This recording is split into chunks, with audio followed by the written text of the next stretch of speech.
Hi everyone, welcome to another brand new episode of Talking Point. Today, Exec Lifestyle brings you to the Reliance Broadcast Network Limited offices to have a chat with the dynamic CEO, Mr. Tarun Katial.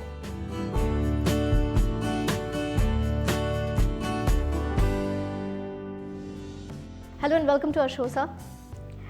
First of all, tell me, how does it feel to be touted as one of the youngest CEOs in the industry? Really, for me, it doesn't really matter what age is, and it really does matter what you come and do at work every single day. And it's a sense of purpose, it's a sense of achievement, it's a sense of being able to do something worthwhile, and something worthwhile with your brand, something worthwhile with your time, and something worthwhile with the platform that we've been able to create.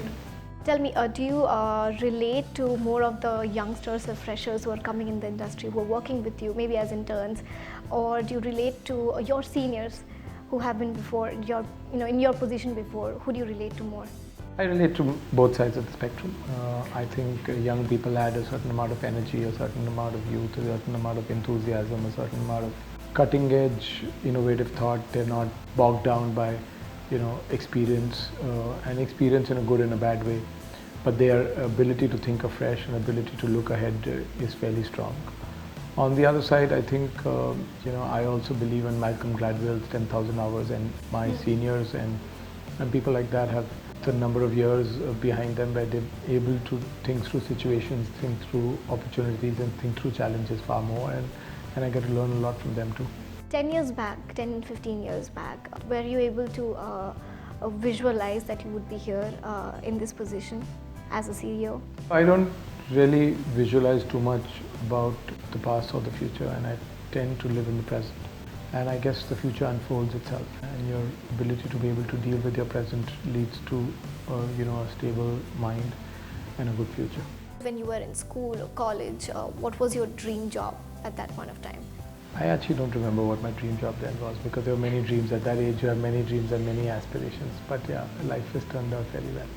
Your reasons for first entering into advertising were?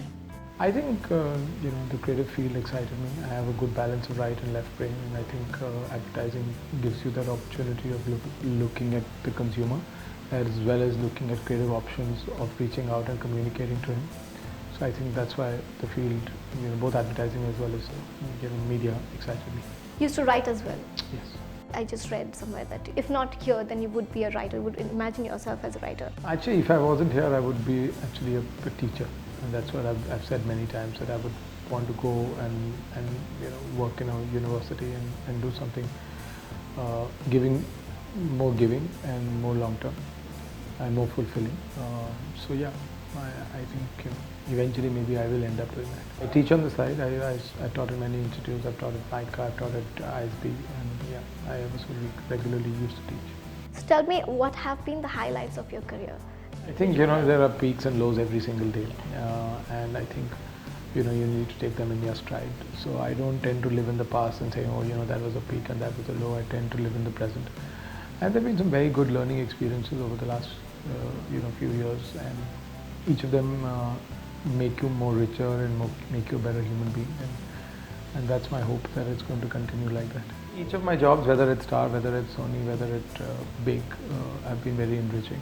Working on KBC and Star, launching the entire Hindi lineup at Star Plus, working on Indian Idol, Just See, and some of the other brands on Sony, Fame Gurukul, Khatron Ke Khiladi, and then establishing the 45-city radio network, and now launching Ganga as well as Magic, and having India's first cutting-edge comedy channel or the leading channel in Bhojpuri. Both of them have been big highlights.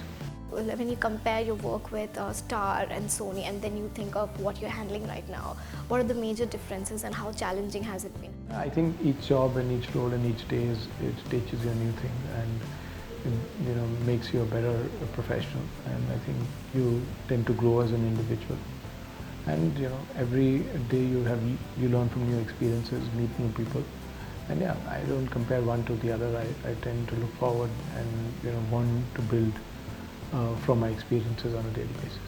What vision do you have forward for the brand itself now? Well, I think each of the brands have different vision for themselves. So whether it's Big FM, where we continue to differentiate and become more and more cutting edge and unique in the formats that we play, whether it's retro, whether it's CHR in different markets, and build content that is fairly unique and differentiated.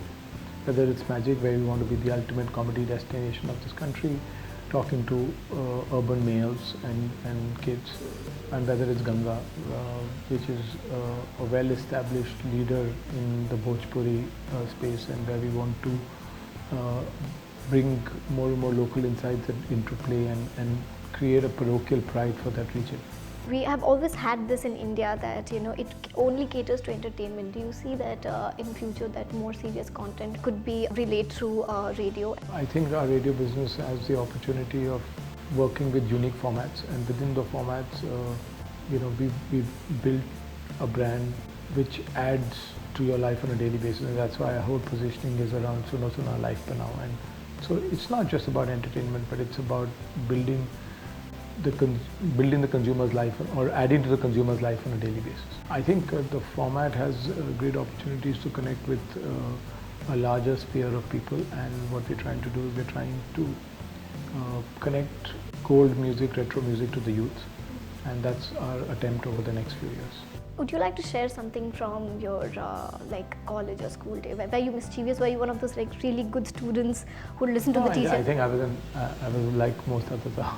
It's a combination of being mischievous when you have to and being studious when you have to. But I think I had a lot of fun in my college days. I have a very good lot of friends, and I think for 20 years we've been together, and we spent a whole day marking our 20 years together last year, and we're still all very, very close to each other. We went back to college and we had lots of memories that we refreshed. You used to write, and you are a voracious reader as well. So tell me what you're reading right now. I'm currently reading a book on gut feelings. It's a good introspective way of looking at how you feel about things and what you should and shouldn't do, and how should you react to your gut. Who are your favorite authors? I read all sorts of people, but the context of the book needs to be interesting. In fiction, I read a lot of John Grisham.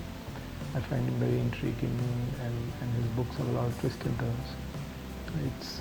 It's interesting to read, how he goes about telling stories. But in non-fiction, I read a wide variety of people.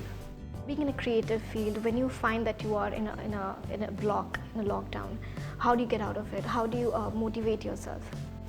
I think self-motivation is the best kind of motivation. And I think, to be able to introspect, to be able to look within and saying what I can do better and what I'm doing currently, and to be able to build your life from your own mind is my mantra. So really it's about you, and nobody can help you better than yourself. I do an introspective form of meditation called Vipasana, and that's been really my cornerstone of my day-to-day belief and day-to-day expectation from life. How did you get inducted to it? Like, who introduced you to Vipasana? A family member, a distant family member introduced me to Vipasana about 15 years ago, close to 12 years ago actually. And ever since I've been meditating fairly regularly every morning. What is your ideal quality time with your family like? It's difficult to balance work. I would honestly believe that I could do with spending more time with my kids. But it is what it is. I have a boy and a girl, and yeah, we do different things. We go out swimming on the weekends, and that's the big thing we do. But I think they're fairly, evolved for the young age that they are. And how old are they? They're 2.5. We have a lot of good times in the evenings and on weekends together. I tend to feed them, I tend to read to them, I tend to work with them on different games. So it's interesting, it's enjoying. You're also like a huge consumer of gadgets. What's your favorite gadget? One thing which you cannot live without? Most gadgets are apps now, they're not gadgets anymore. Yeah. And most apps become gadgets for you. So there are enough apps on my iPad and my phone which actually help me on day-to-day life. I have a couple of apps, video apps that I really work closely with, and I like to download a lot of video through these apps. I have a paid app called Graboid, which I can't live without because I download a lot of video, and I tend to spend a lot of time on the weekends watching it. What would be your message to the upcoming generation who want to do something good for themselves? Yeah, I think there are 3 or 4 things that people must remember that they must believe in. Is one, success doesn't come easy. There is no, there's no quick fix available. true, I think you've got to excel in anything you do. There's no room for mediocrity, especially no more, and the level of competitiveness is very, very high. And lastly, do it with a selfless purpose in life. The more you believe that you have intangibles in a relationship, the longer the relationship will last.